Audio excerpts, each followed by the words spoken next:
Time हमने discuss किया था मूल मंत्र का की व्याख्या करी थी, और उसमें हमने कर्ता पुरख कर्ता का की हमने व्याख्या करी थी कि हमारे सब हो रहा है, हम कुछ भी नहीं कर रहे। इस पूरे ब्रह्मांड में, इस पूरे जन्नत में, इस पूरे जगत में हम अपनी ज़िंदगी में भी कुछ नहीं कर सकते। ये सब कुछ हो रहा है। सूरज उग रहा है, तारे रात को दिख रहे हैं, रात से दिन हो रही है, दिन से रात हो रहा है, और जानवर पानी पी रहे हैं, आप पेड़ उग रहे हैं, बीज अंकुरित हो रहे होकर इतना छोटा सा बीज इतना बड़ा पेड़ बन रहा है।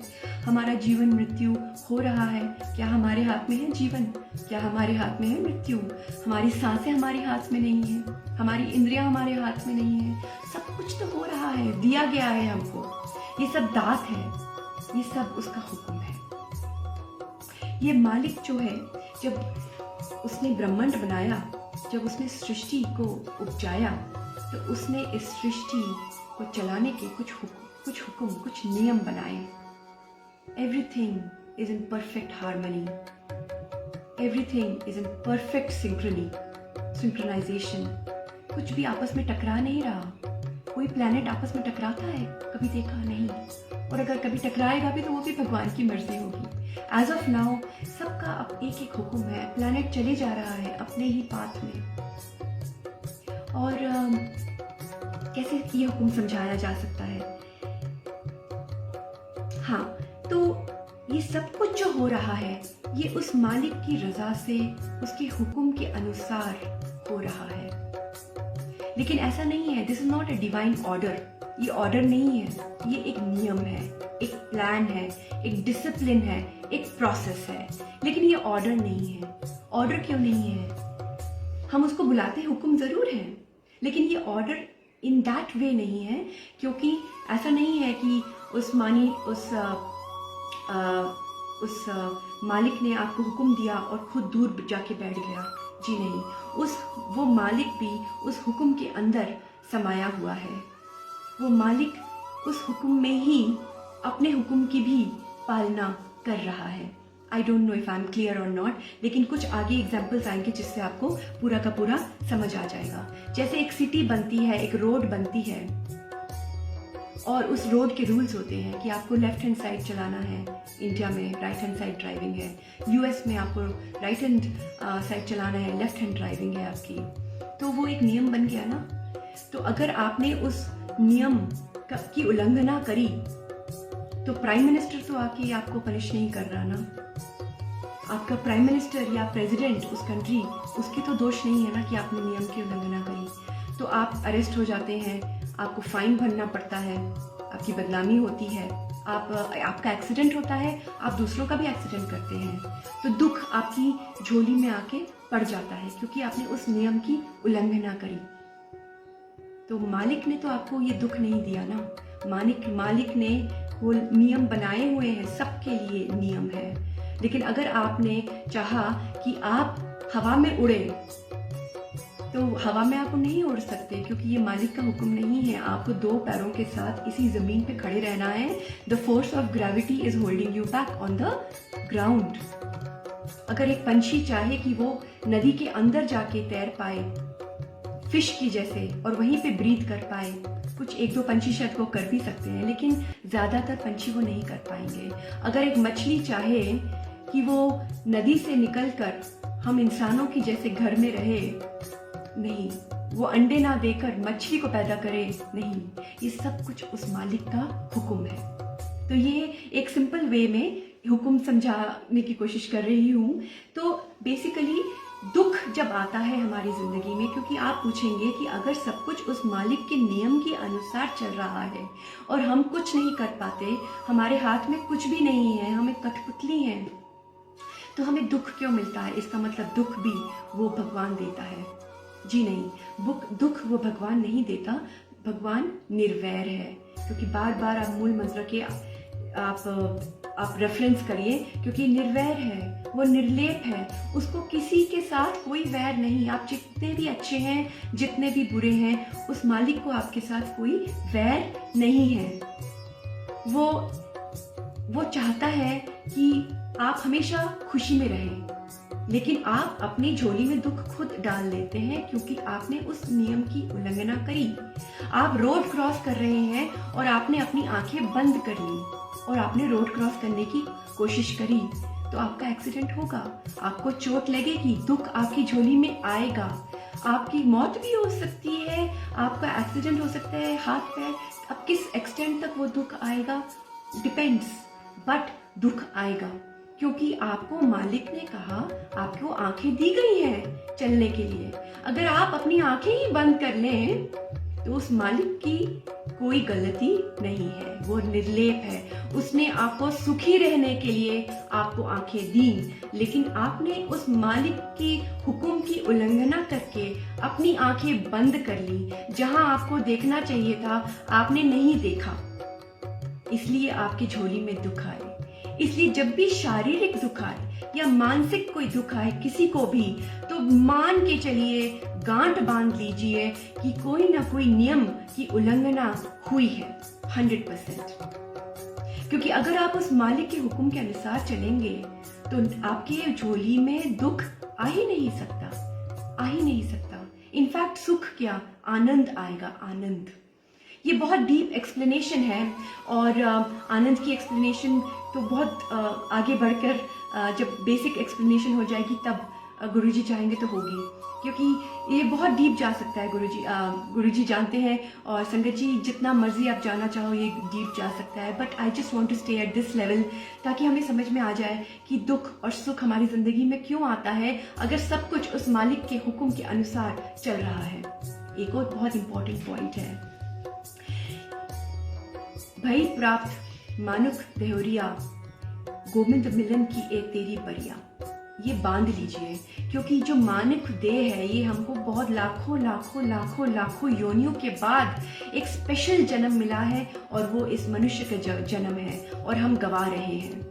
हम क्यों गवा रहे हैं? हम क्यों, हमारे सोल पे मैल की परत आ रही है? क्योंकि उस मालिक ने हमें एक डिसीजन मेकिंग पावर दिया है, एक फ्री विल दिया है, क्योंकि मनुष्य ही वह एक प्राणी है जो उस फ्री विल को रक्त कर सकता है, अगर भगवान के दिखाए हुए हुक्म को मान सकता है या उसके विपरीत चल सकता है। क्योंकि जैसे मैंने कहा, मनुष्य अपनी आंखें बंद करके रोड क्रॉस कर सकता है, उसको ये लिबर्टी दी गई है, उसको ये फ्री विल दी गई है, ये भी उस दयालु मालिक ने दी है, एक बहुत बड़ी शक्ति दी है हमें, जहां हमारी फ्री विल है। We can decide which decision we want to take for our life, for our self. और हमारे डिसीजंस हैं जो हमें एक उस मैल में, उस कूड़ में ढकेल देते हैं। तो वही कहा जा रहा है यहाँ पे कि अगर हम अपने समझ जाएं कि उसके हुक्म के अनुसार चलने से हमें सिर्फ आनंद मिलेगा, सिर्फ सुख मिलेगा, और अगर आपकी झोली में दुख आया है शारीरिक या मानसिक, तो वो सिर्फ ये इसलिए क्योंकि आपने नियम की उल्लंघना करी, इस जन्म में की या पिछले जन्म में की, कितने जन्मों में की वो पता नहीं, लेकिन आपने की है और उसकी भरपाई आपको करनी पड़ेगी, क्योंकि इस मालिक का हुक्म ये है, ये एक नियम है, ये एक रूल है कि अगर आपने किसी के राह में एक भी कांटा चुभोया, एक भी कांटा आपने बोया, तो आपकी जिंदगी की हर राह में कांटे ही कांटे। अगर आपने इस जगत में, इस ब्रह्मांड में, आपने इस दुनिया में जो भी बीज बोया, जिस भी कर्म का, शुभ कर्म का या अशुभ कर्म का, वो बीज जरूर अंकुरित होगा, जरूर बहुत बहुत गुना बड़ा होके आपकी जिंदगी में वापस आएगा। फुल स्टॉप, बस यही है हुक्म, आप समझ लीजिए। इसकी और भी बहुत एक्सप्लेनेशंस हैं, लेकिन ये समझना बहुत जरूरी है। अगर आपने किसी का रास्ता आसान किया तो आपके रास्ते आसान बनते जाएंगे, हमेशा आपके रास्ते आसान होंगे। अगर आपने किसी की मदद करी, आपके आसपास सपोर्टिव लोग होंगे, बहुत मदद वाले लोग, आपको अच्छे लोग मिलेंगे। अगर आपने किसी के खिलाफ कुछ भी सोचा, किसी के जिंदगी में थोड़ा सा भी जहर बोया, सावधान हो जाइए, क्योंकि वो जरूर अंकुरित होगा। ये इस सृष्टि का नियम है, इस जगत का नियम है, और इसीलिए दुख आपको आएगा, क्योंकि वो जो एक रिटन लॉ है भगवान का हमारे मस्तक पे, हमारे अंदर लिखा हुआ है। हमें समझने की देर है। और हम कैसे समझे? हमें तो समझ में आता ही नहीं। हम कैसे समझे उस लॉ को? हमें कैसे पता कि वो मालिक ने हमारे मस्तक पे, हमारे अंदर ही वो हुक्म लिखा हुआ है? बस यही है धर्म। जो धर्म की राह पे चल गया, सारे धर्म ग्रंथों में लिखा हुआ है, उस मालिक के हुक्म कहीं ना कहीं लिखे हुए हैं, आपको समझ में आ जाएंगे। आपके अंदर भी अगर आप मेडिटेशन करेंगे, आपको अंदर ही से आंसर मिल जाएंगे कि सही राह क्या है, गलत राह क्या है। हम सबको पता है सही राह क्या है और गलत राह क्या है, सबको पता है ना। तो बस वैसे ही वो हुक्म हमारे अंदर है। लेकिन एक चीज़ ये है कि सारा हुक्म समझना वो मनुष्य की शक्ति के बाहर है, क्योंकि अगर वो सारा हुक्म उस ऊपर वाले का हम समझने लग गए, इसका मतलब हमारी समझ बड़ी, वो ऊपर वाला छोटा। वो इतना बड़ा है, इतने हुक्म है उसके हुक्म के अंदर कि वो सारा का सारा समझना इम्पॉसिबल है। तभी गुरु नानक देव जी सेकंड पौड़ी में कहते हैं, हुक्मी होवन आकार, हुक्म ना कहिया जाए। हुक्म नहीं कह सकते, लेकिन जितने भी आकार इस ब्रह्मांड में बने हैं, प्लैनेट, सन, हम जीव, हम जितने भी आप आकार देखते हैं इस ब्रह्मांड में, ये पानी, ये रेत, ये सब कुछ उसके हुक्म के अनुसार ही बने हैं। इन सब का एक वजूद है और उसके हुक्म के अनुसार ही उनका बिहेवियर है। पानी ऊपर से नीचे ही आता है, ये उसका बिहेवियर है और भगवान ने तय किया है ये हुक्म। सो हुक्मी होवन आकार, हुक्म ना कहिया जाए। हुक्मी होवन जी, हुक्म मिले वडियाई। तो ये जो हम सब जी उस हुक्म के अनुसार ही चल रहे हैं। हम नाक से सांस लेते हैं, हम आँखों से देखते हैं, हमारे अंदर राइट और रॉन्ग दोनों डिसीजन मेकिंग पावर्स हैं। हमें वो हुक्म समझना है। हुक्म मिले वडियाई। जो भी आप देखते हैं, किसी को वडियाई मिलती है, किसी को थोड़ी प्रशंसा मिलती है, थोड़ा सा कोई बड़ा है, कोई थोड़ा छोटा है, तो ये सब उस मालिक के हुक्म के साथ ही होता है।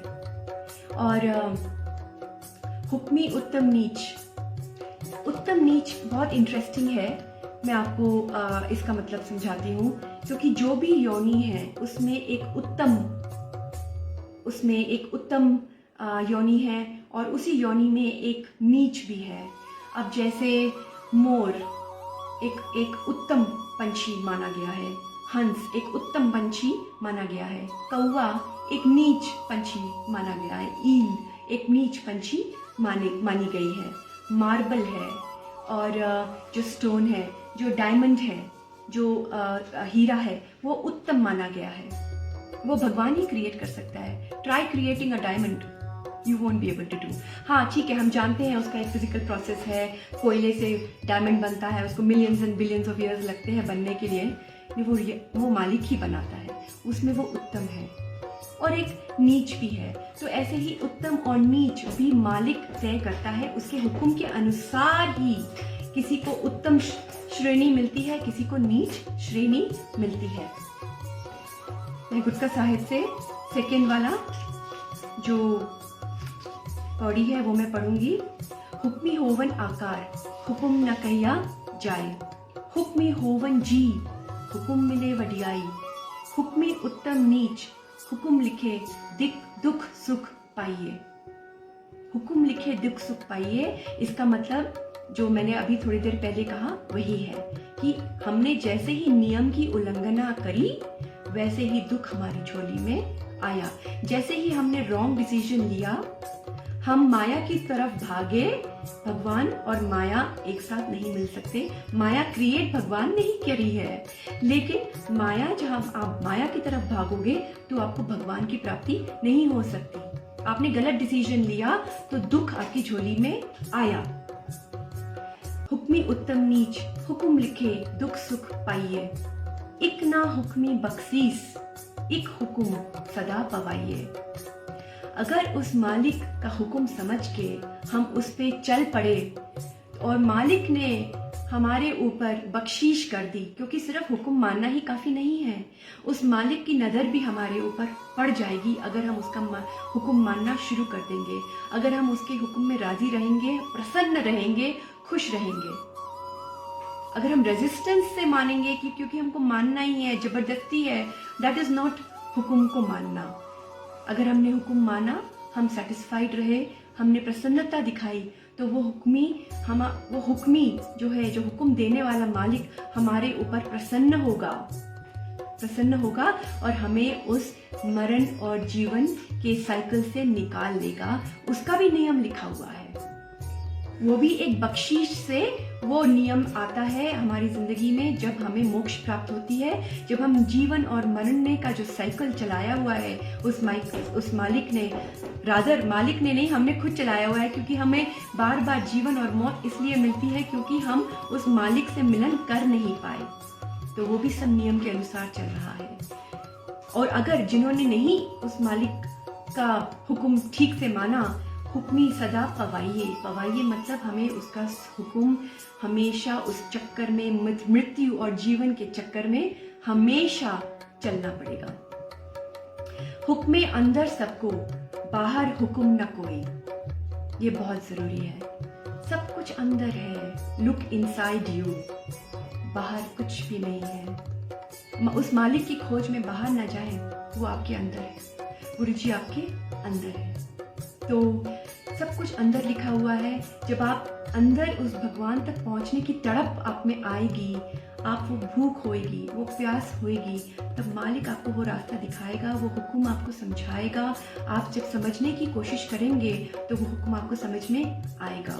और ये यहाँ भी ये भी लिखा हुआ है कि नानक हुक्मे जे बुझे तहौ में कहे न कोई।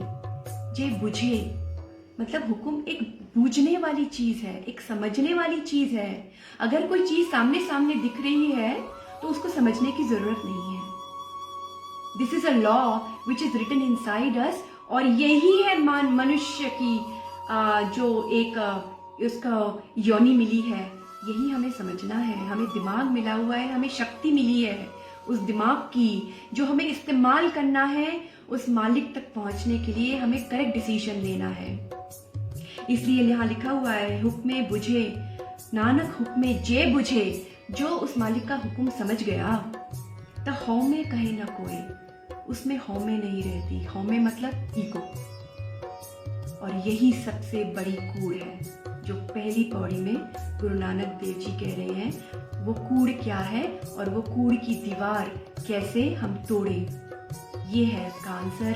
सबसे बड़ा कूड़ हम में हम है, मैं में मैं है, कि मैं ये कर सकती हूँ, मैंने ये किया, मैं वो करता हूँ, मैंने ये सेवा करी, मैंने ये घर बनाया, मैंने उस कुत्ते को खाना दिया। बस ये मैं को जिस दिन आप भूलोगे, और आप मैं कैसे भूलोगे, जिस दिन आपने मालिक का हुक्म समझ लिया। वो उस हुक्म को ही समझो, क्योंकि सब कुछ हो रहा है, आप कुछ नहीं कर रहे। ये तो वैसे ही हो गया ना, जैसे एक आदमी ट्रेन में बैठा है और अपना सामान अपने सिर पे लादे हुए है, और सब उससे पूछते हैं कि आपने अपना सिर में सामान क्यों रखा हुआ है।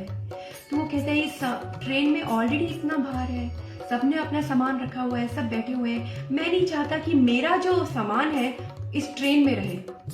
हम भी वैसे मूर्ख हैं जो सोचते हैं कि हम अपना भार, अपना जो कर्म, जो हम जो भी हो रहा है हम जिंदगी में, हम कर रहे हैं। जी नहीं, मालिक हमसे करवा रहा है। ये मालिक हम कर रहा है सब कुछ, हम कुछ नहीं कर सकते। जब आपकी ये मैं मिट जाएगी ना, जिस दिन आप शुक्रगुजार हो जाएंगे उस मालिक का, तभी तो हम कहते हैं, बात बात पे हम कहते हैं शुक्राना गुरुजी, क्योंकि हमने किया ही क्या, हम कुछ नहीं कर सकते, मालिक करवाते हैं। वो इसलिए शुक्राना करना जरूरी है। हम कहते हैं ना गुरुजी आपकी हुक्म में ही हम रहे, तो बस ठीक है। गुरुजी ने अगर मुझे यूके से इंडिया भेजा, मैं बहुत खुश हूँ, क्योंकि गुरुजी ने भेजा। क्योंकि अगर हम अपने पे देखें तो हमारा शायद ये मन था कि हम वहाँ रह जाएं, लेकिन नहीं, बिल्कुल नहीं, वो गुरुजी की मर्जी नहीं थी। हमारा हुक्म था यहाँ पे आना, और बहुत यही सबसे हमारा अच्छा हुक्म था। मैं अपना एक एग्जाम्पल दे रही हूँ आपको। बात समझ में आने के लिए। रामकृष्ण परमहंसा जी इस बात को बहुत ब्यूटीफुली समझाते हैं। वो कहते हैं एक बैल को अगर आप एक पेड़ से बांध दें और कहें यही है हुक्म, मतलब उस बैल को इतनी लिबर्टी तो है कि वो लेफ्ट जाए राइट जाए, उस पेड़ के चारों इर्द गिर्द घूमे, क्योंकि उतनी लिबर्टी उतनी फ्रीडम मालिक ने दी हुई है। और वही है डिसीजन जो हम रोजमर्रा अपनी जिंदगी में लेते हैं, कभी लेफ्ट कभी राइट। लेफ्ट जाना है राइट जाते हैं, राइट जाना है लेफ्ट जाते हैं, शुभ काम करना है अशुभ करते हैं, मुंह से शुभ वचन निकालने हैं अशुभ निकालते हैं, निंदा चुगली नहीं करनी है हम करते हैं, हमको गलत चीजें नहीं सुननी है हम सुनते हैं, हमें गलत चीजें नहीं देखनी हम देखते हैं, हम करते हैं, वो डिसीजंस लेते हैं। तो हमें उतनी छूट मालिक ने दी हुई है, लेकिन फिर भी हम उस मालिक की डोर से बंधे हुए हैं। लेकिन उस बैल को इतनी आज्ञा नहीं है कि वो अपना किसी और 1 किलोमीटर दूर चले जाए, नहीं, वो नहीं हो सकता। अगर मैं बोलूं कि नहीं, जैसे सैफ अली खान का एक पैलेस है, मुझे भी पैलेस चाहिए, तो जी नहीं, वो नहीं हो सकता, वो नहीं हो सकता, क्योंकि वो इस जन्म में हुक्म में नहीं है। मैं एक सिंपल सा एक बहुत ही आम सा एक एग्जांपल दे रही हूँ जस्ट समझने के लिए। तो आपको अपनी हुक्म समझना है, ये हम सबका कर्तव्य है, क्योंकि हुक्म कोई सामने इजीली दिखने वाली चीज नहीं है। उस मालिक का हुक्म हमें समझ के चलना है। ये उन सब संगत का भी शायद क्वेश्चन अगर आंसर कर सकता है जो पूछते हैं कि हम कैसे समझें कि गुरुजी हमें क्या हुक्म दे रहे हैं और गुरुजी की मर्जी क्या है। अपने अंदर झांकिए, गुरुजी आपके अंदर है, आपको आंसर मिलेगा, आपको खुद ही समझ में आएगा, जो हो रहा है वो होने दें। तो बस गुरुजी ने ये व्याख्या करवाई। मैं आपको सच बताऊं तो थोड़ा घबरा रही थी, क्योंकि ये उतना इजी कॉन्सेप्ट नहीं है समझाने के लिए। उम्मीद है कि एक स्टार्टिंग पॉइंट मिला होगा संगत जी को, जो भी समझना चाहती थी, गुरबानी से जुड़ना चाहती थी, थोड़ा सा एक स्टार्टिंग पॉइंट वाला एक मैसेज संगत जी को ज़रूर मिला होगा इजी लैंग्वेज में। जिनको इससे भी डीप जाना है, जिनको बहुत मन करता है और भी भूख है और जानने की, तो वो ज़रूर संत मस्कीन जी की व्याख्या सुने। वो ज़रूर जो अगर हिंदी में कुछ है तो मैं आपको बता दूंगी, मैंने देखा नहीं है, या फिर आप इंग्लिश में बहुत सारे चैनल्स हैं, नानक नाम है जो इंग्लिश में भी समझाते हैं आपको। थोड़े अलग अलग एंगल्स ज़रूर हो सकते हैं, लेकिन आप थोड़े से आप सुनेंगे ना 4-5 तो आपको समझ में आने लग जाएगा। तो होपफुली संगत